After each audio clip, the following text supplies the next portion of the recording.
नमस्कार, मैं doctor Atul Kumar Rai Yadav, psychologist, motivational speaker, yoga therapist.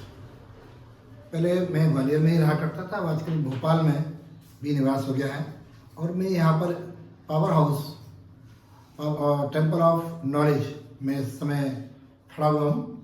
Doctor mister Arvind Bhadauria जी इस सेंटर का संचालन कर रहे हैं। साथ ही इस सेंटर पर मोटिवेशनल, विपश्यना, योग से संबंधित चर्चाएं, जीवन विद्या पर चर्चाएं, ये कार्य जारी है और एक नया यहाँ कुछ देना चाह रहे हैं लोगों के बीच में अपनी बात को पहुंचाते हुए। किस तरीके से हम अपने जीवन को यापन करें जिससे मानसिक तनाव दूर हो, डिप्रेशन दूर हो और कई प्रकार की जो मानसिक बीमारियों से लोग आज ग्रसित होते जा रहे हैं, उसका इस सेंटर पर बहुत ही अच्छे तरीके से दूर करने के उपाय बताए जा रहे हैं। मैं अरविंद भदौरिया जी को इस सेंटर के संचालन के लिए बहुत बहुत बधाई देता हूँ। साथ ही जीवन विद्या पर भी कई प्रकार के सेमिनार और कई प्रकार के लोगों को बुला करके यहाँ पर प्रयास किया जाता है कि लोग यहाँ से जुड़ें और ज़्यादा से ज़्यादा अपने जो दैनिक जीवन में छोटी छोटी बातों पर क्रोधित हो जाना, छोटी छोटी बातों पर डिप्रेशन में आ जाना, टेंशन करना, ओवर एंजाइटी हो जाती है, इस प्रकार से ओवर थिंकिंग के शिकार हो जाते हैं, उनका काफ़ी हद तक उपचार किया जाता है केवल और केवल अपने मोटिवेशनल स्पीकिंग के द्वारा, विपश्यना के द्वारा और ध्यान योग केंद्र के द्वारा भी इस चीज़ का समाधान किया जा रहा है। मैं उनको इस चीज़ के लिए दोबारा पुनः हार्दिक बधाई देता हूँ। श्री अरविंद भदौरिया जी।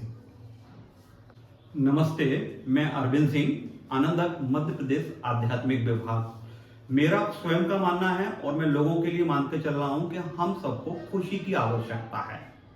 तो खुशी हमको कैसे मिले उसके बारे में मैं आज चर्चा करूंगा। खुशी से आशय है आनंद। एक्चुअल में खुशी या जो आनंद है वो एक मनोदशा है। हम जब उस मनोदशा में पहुंच जाएंगे तो हम किसी घटना के कारण खुश नहीं होंगे, हम अपनी उस मनोदशा के कारण खुश होंगे। तो मैं अपनी बात को शुरुआत करने से पहले इवान पाब्लो एक बहुत बड़े साइकोलॉजिस्ट हुए हैं, उनकी एक सूक्ति के बारे में चर्चा करूंगा। वो उनकी सूक्ति है कि जब हम किसी नए विचार को चाहते हैं तो हमें किसी पुरानी साहित्य का अध्ययन करना चाहिए। तो मैं पुराने साहित्य में गीता को लूंगा या वेद को लूंगा। तो वेद में एक सूक्ति है कि जब हम पांचों इंद्रियां और बुद्धि हमारी मौन में स्थिर हो तो हमारी वास्तविक सफलता प्रारंभ होती है।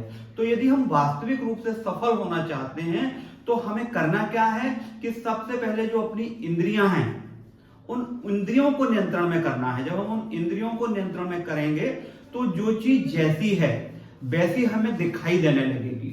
एक्चुअल में होता क्या है कि हम जिन भी चीजों को देख रहे हैं वो हम उन चीजों के कारण नहीं देख रहे, वो हमारी खुद की मनोदशा कैसी है उसके कारण हम चीजों को देख रहे हैं। तो सबसे पहले हम अपनी मनोदशा को ठीक करेंगे और यदि मैंने अपनी मनोदशा ठीक कर ली तो जो चीजें मुझे दिखाई दे रही हैं वो सारी की सारी चीजें ही ठीक हैं।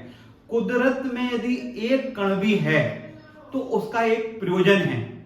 तो जब उसका एक प्रयोजन है तो हम उसका विरोध कैसे करेंगे?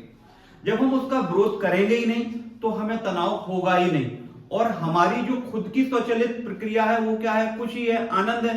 तो हम अल्टीमेटली हम खुशी आनंद में ही रहने लगेंगे। अब ये बातें इतनी बड़ी हैं, इतना टाइम लेने वाली हैं, तो मेरी कोशिश रहेगी कि मैं हर रविवार को आपसे इस बारे में संपर्क करूं या अपनी बात को आपको बताने की कोशिश करूं। धन्यवाद।